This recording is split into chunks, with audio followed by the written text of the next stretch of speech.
Hello everyone, আসসালামু আলাইকুম। কেমন আছেন আপনারা সবাই? আলহামদুলিল্লাহ, আমি তো অনেক ভালো আছি। আজ আপনাদের সাথে যে ভিডিওটি শেয়ার করব তার বিষয়বস্তু হচ্ছে কাঁচা মরিচ। আমি আপনাদের সাথে নিয়ে এই কাঁচামরিচ গাছের 3G এবং 5G কাটিং করেছি। যারা আজকে ভিডিওটি নতুন দেখছেন তাদের উদ্দেশ্যে বলছি, মরিচ গাছে 3G এবং 5G কাটিং করতে হয়, 2G 1G কাটিং নেই। সো আমার এ গাছের 3G এবং 5G কাটিং আপনাদের নিয়েই অলরেডি করেছি। আজ গাছের বিশেষ যত্নের প্রয়োজন, খাদ্যের প্রয়োজন এবং কীটনাশকের প্রয়োজন। তাছাড়া কোন পর্যায়ে কি কাজ করবেন আজ ডিটেলস আপনাদের সাথে আমি ভিডিওটি শেয়ার করব। আশা রাখছি ভিডিওটি আপনাদের সবার উপকারে আসবে আর আপনাদের মনের যে বাসনা তাও পূর্ণ করব। কোন খাদ্য কতদিন পর পর দিতে হয়, কীটনাশক কোন কোন গাছে কোন সময় দিতে হয় তাও আমি বলবো।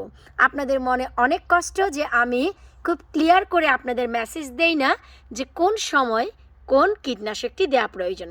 এই সেই মরিচ গাছ যা আমার পটে লাগানো আছে।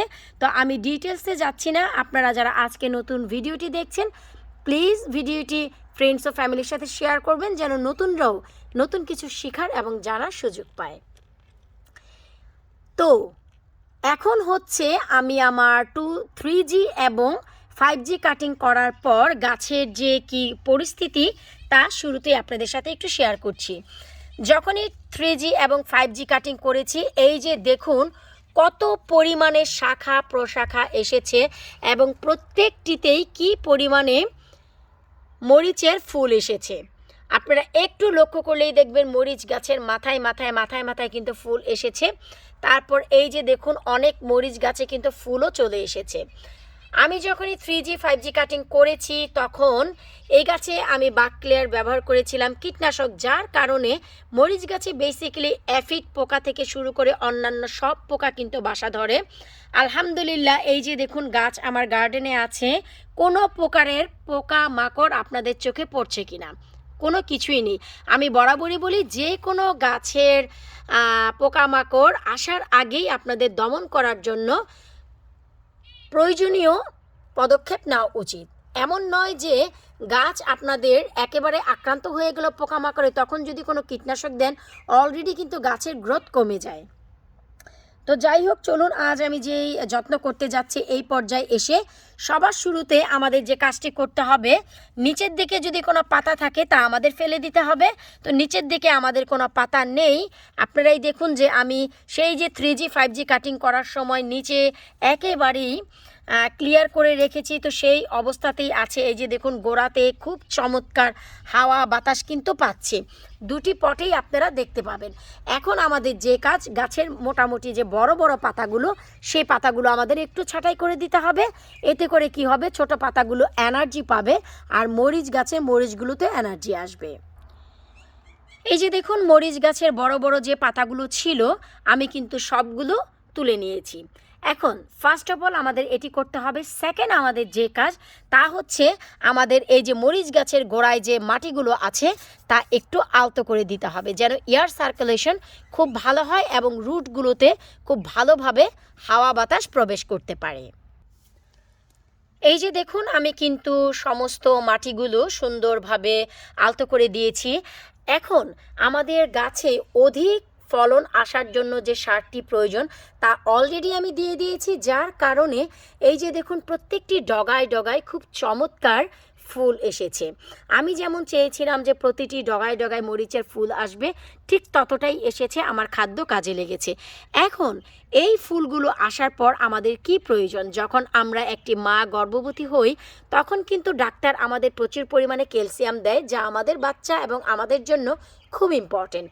গাছও কিন্তু ব্যতিক্রম নয়। এ হচ্ছে ভাই বোবা প্রাণী হলেও এর কিন্তু জীবন আছে। তো এদেরও কিন্তু এখন হাই ক্যালসিয়াম প্রয়োজন।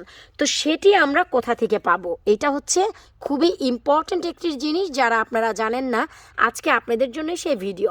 তা পাবো হচ্ছে আমরা এগশেল থেকে, যেখানে হাই মাত্রার ক্যালসিয়াম রয়েছে। এখানে আমার 60টি ডিমের এগশেল রয়েছে, 60টি ডিমের খোসা, যা আমি খুবই ভালো করে শুকিয়ে পাউডার করে নিয়েছি। এখন হচ্ছে আমি এই এগশেলগুলো সব দিয়ে দিব। এটি হচ্ছে শুকনো ডিমের খোসাগুলো। তো তো ভালো করে দিতে হবে, একটু চিন্তা রাখতে হবে এটি কোনো রাসায়নিক পদার্থ নয় যে আমাদের মাটির সাথে ভালো করে মিক্স করে এভাবে সেভাবে দিতে হবে। মাটির উপরে এভাবে ছড়িয়ে ছিটিয়ে দিলেই চললো। অতিরিক্ত আপনারা ঠিক এভাবে মাটির সাথে একটু মিক্স করে দিতে পারেন, তবেই হলো। কারণ এই যে ফুলগুলো আমরা আনার জন্য যে খাদ্য দিয়েছিলাম, সেই খাদ্যের ফলে ফুলগুলো এসেছে।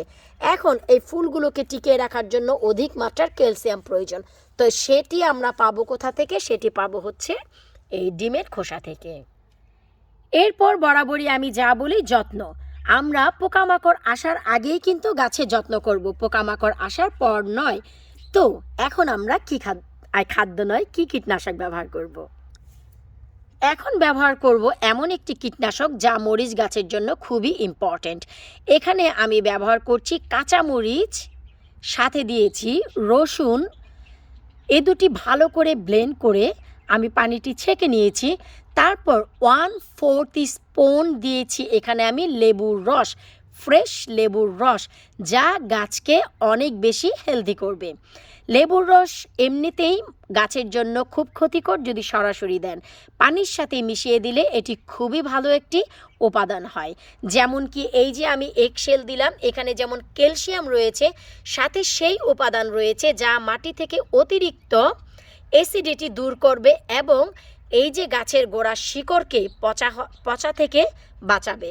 সো আপনাদের এমন খাদ্য, এমন কীটনাশক ব্যবহার করতে হবে যে গাছের জন্য খুবই উপকারী। এখন আমরা কি করব রে ভাই?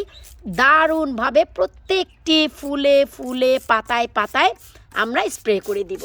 ব্যাস, এই যে জিনিসটি আমি দিতেই বলছি, আপনারা এই যে কীটনাশকটি ব্যবহার করবেন সপ্তাহে একদিন, পোকা আসুক বা না আসুক। যাদের গাছে অলরেডি পোকা চলে এসেছে তারা সপ্তাহে 2 দিন ব্যবহার করবেন। আরও একটি কথা, যখনই ব্যবহার করবেন অবশ্যই নাকে মুখ এক্সকিউজ মি, নাকে এবং মুখে কাপড় দিবেন, না হয়তো মরিচ এবং রসুনের ধাঁচ আপনাকে কিন্তু অনেক ইরিটেট করবে। তো যাই হোক, আমি ভাই কাপড় দেইনি, তাই আপনাদের বলে দিচ্ছি। আর এই যে খাদ্য দিলাম, এই খাদ্য আপনারা 15 দিনে একবার দিবেন, কিন্তু কীটনাশক সপ্তাহে একদিন ডেফিনেটলি, গাছের পোকামাকড়ের হাত থেকে গাছকে রক্ষা করার জন্য। আর এই কীটনাশক একবার বানিয়ে আপনারা 15 দিন পর্যন্ত ব্যবহার করতে পারবেন, কোনো সমস্যা নেই।